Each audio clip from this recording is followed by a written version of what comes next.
مسلمانوں کو اور حضرت محمد صلی اللہ علیہ وآلہ وسلم کو جب کفار سے تکلیف پہنچتی ہی رہی اور دن بدن ان میں بجائے کمی کے اضافہ ہی ہوتا رہا، تو حضور صلی اللہ علیہ وآلہ وسلم نے صحابہ رضی اللہ عنہ کو اس کی اجازت فرما دی کہ وہ یہاں سے کسی دوسری جگہ چلے جائیں۔ تو بہت سے حضرات نے حبشہ کی ہجرت فرمائی۔ حبشہ کے بادشاہ اگرچہ نصرانی تھے اور اس وقت تک مسلمان نہیں ہوئے تھے، مگر ان کے رحم دل اور منصف مزاج ہونے کی شہرت تھی۔ چنانچہ نبوت کے 5ویں برس رجب کے مہینے میں پہلی جماعت کے 11 یا 12 مرد اور 4 یا 5 عورتوں نے حبشہ کی ہجرت کی۔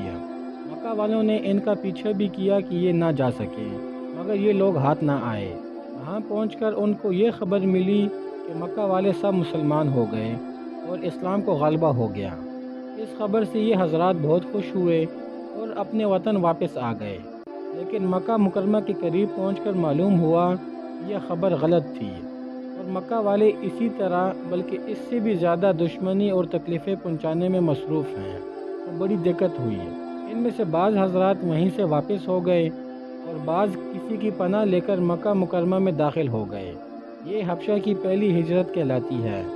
اس کے بعد ایک بڑی جماعت نے، جس میں 83 مرد اور 18 عورتیں بتائی جاتی ہیں، متفرق طور پر ہجرت کی اور یہ لوگ حبشہ میں سکون کی زندگی بسر کرنے لگے۔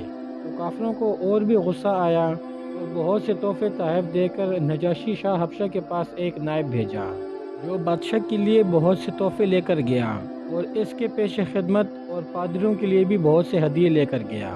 جا کر اول حاکم اور پادریوں سے ملا اور ہدیے دے کر ان سے بادشاہ کے ہاں اپنی سفارش کا وعدہ لیا، اور پھر بادشاہ کی خدمت میں یہ نائب حاضر ہوا۔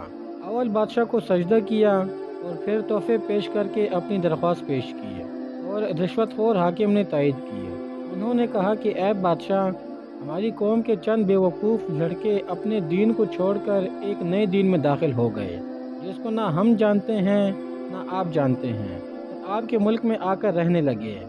ہم کو شرفائے مکہ نے اور ان لوگوں کے باپ، چچا اور رشتہ داروں نے بھیجا ہے کہ ان کو واپس لائیں، آپ ان کو ہمارے سپرد کر دیں۔ بادشاہ نے کہا کہ جن لوگوں نے میری پناہ لی ہے، بغیر تحقیق کے ان کو حوالے نہیں کر سکتا، پہلے ان کو بلا کر تحقیق کر لوں، اگر یہ صحیح ہوا تو حوالے کر دوں گا۔ چنانچہ مسلمانوں کو بلایا گیا۔ مسلمان پہلے تو بہت پریشان ہوئے کہ کیا کریں، مگر اللہ کے فضل نے مدد کی اور ہمت سے یہ طے کیا کہ چلنا چاہیے اور صاف بات کہنی چاہیے۔ بادشاہ کے ہاں پہنچ کر سلام کیا۔ کسی نے اعتراض کیا کہ تم نے بادشاہ کو آداب شاہی کے مطابق سجدہ نہیں کیا۔ مسلمانوں نے کہا، ہمیں ہمارے نبی صلی اللہ علیہ وآلہ وسلم نے اللہ کے سوا کسی کو سجدہ کرنے کی اجازت نہیں دی ہے۔ اس کے بعد بادشاہ نے ان سے حالات دریافت کیے۔ حضرت جعفر رضی اللہ عنہ آگے بڑھے اور فرمایا کہ ہم لوگ جہالت میں پڑے ہوئے تھے، نہ اللہ کو جانتے تھے نہ اس کے رسولوں سے واقف تھے، پتھروں کو پوجتے تھے، مردار کھاتے تھے، برے کام کرتے تھے، رشتے ناتوں کو توڑتے تھے۔ ہم اسی حال میں تھے کہ اللہ نے اپنا ایک رسول بھیجا، جس کے نسب کو، اس کی سچائی کو، اس کی امانت داری کو، پرہیزگاری کو ہم خوب جانتے ہیں۔ اس نے ہم کو ایک اللہ وحدہ لا شریک لہ کی عبادت کی طرف بلایا اور پتھروں کی پوجنے سے منع فرمایا۔ محمد صلی اللہ علیہ وآلہ وسلم نے ہم کو اچھے کام کرنے کا حکم دیا، برے کاموں سے منع کیا۔ اس نے ہم کو سچ بولنے کا حکم دیا، امانت داری کا حکم دیا، صلہ رحمی کا حکم دیا، پڑوسی کے ساتھ اچھا برتاؤ کرنے کا حکم دیا، نماز، روزہ، صدقہ خیرات کا حکم دیا اور اچھے اخلاق کی تعلیم دی۔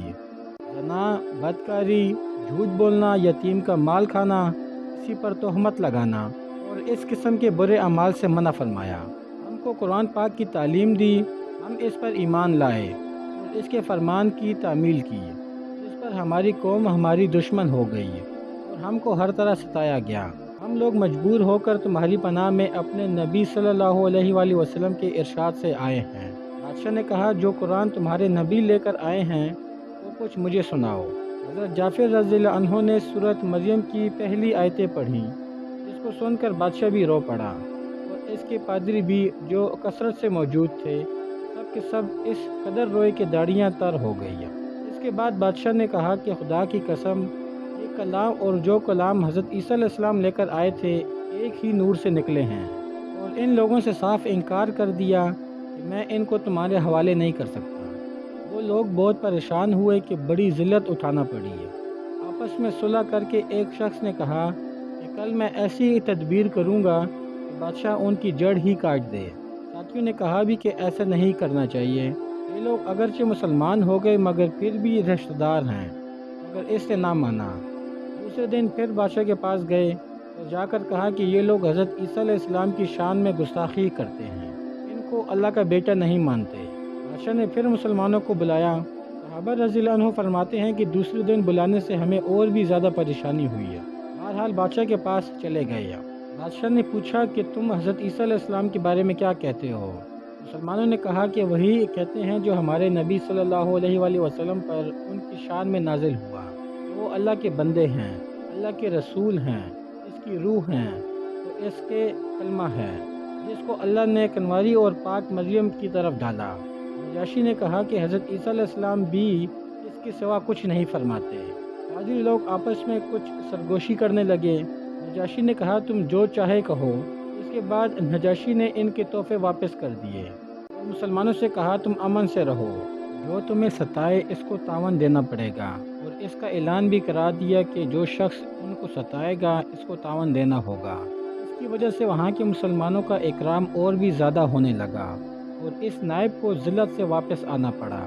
تو پھر کفار مکہ کا جتنا بھی غصہ جوش کرتا ظاہر ہے، اس کے ساتھ ہی حضرت عمر رضی اللہ عنہ کے اسلام لانے نے ان کو اور بھی جلا رکھا تھا، اور ہر وقت اس فکر میں رہتے تھے کہ لوگوں کا ان سے ملنا جلنا بند ہو جائے اور اسلام کا چراغ کسی طرح بجھے۔ اس لیے سرداران مکہ کی ایک بڑی جماعت نے آپس میں مشورہ کیا کہ اب کھلم کھلا محمد صلی اللہ علیہ وآلہ وسلم کو قتل کر دیا جائے۔ لیکن قتل کر دینا بھی آسان کام نہیں تھا، اس لیے کہ بنو ہاشم بھی بڑے اور اونچے طبقے کے لوگ شمار ہوتے تھے۔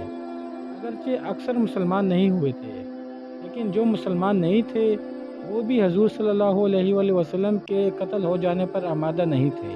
اس لیے ان سب کفار نے مل کر ایک معاہدہ کیا کہ سارے بنو ہاشم اور بنو مطلب کا بائیکاٹ کر دیا جائے، نہ ان کو کوئی شخص اپنے پاس بیٹھنے دے، نہ ان سے کوئی خرید و فروخت کرے، نہ بات چیت کرے، نہ ان کے گھر جائے، نہ ان کو اپنے گھر میں آنے دے، اور اس وقت تک صلح نہ کی جائے جب تک کہ وہ حضور صلی اللہ علیہ وآلہ وسلم کو قتل کے لیے حوالے نہ کر دیں۔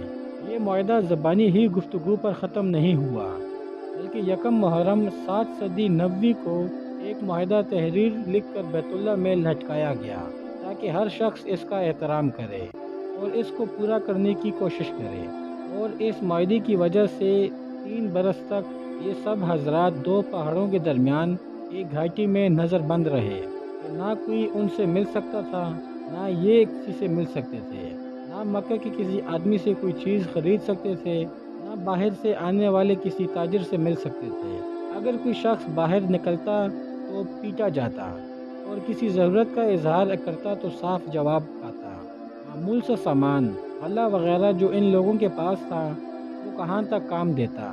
آخر فاقوں پر فاقے گزرنے لگے اور عورتیں اور بچے بھوک سے بےتاب ہو کر روتے اور چلاتے، اور ان کی اعضاء کو اپنی بھوک اور تکلیف سے زیادہ ان بچوں کی تکلیف ستاتی ہے۔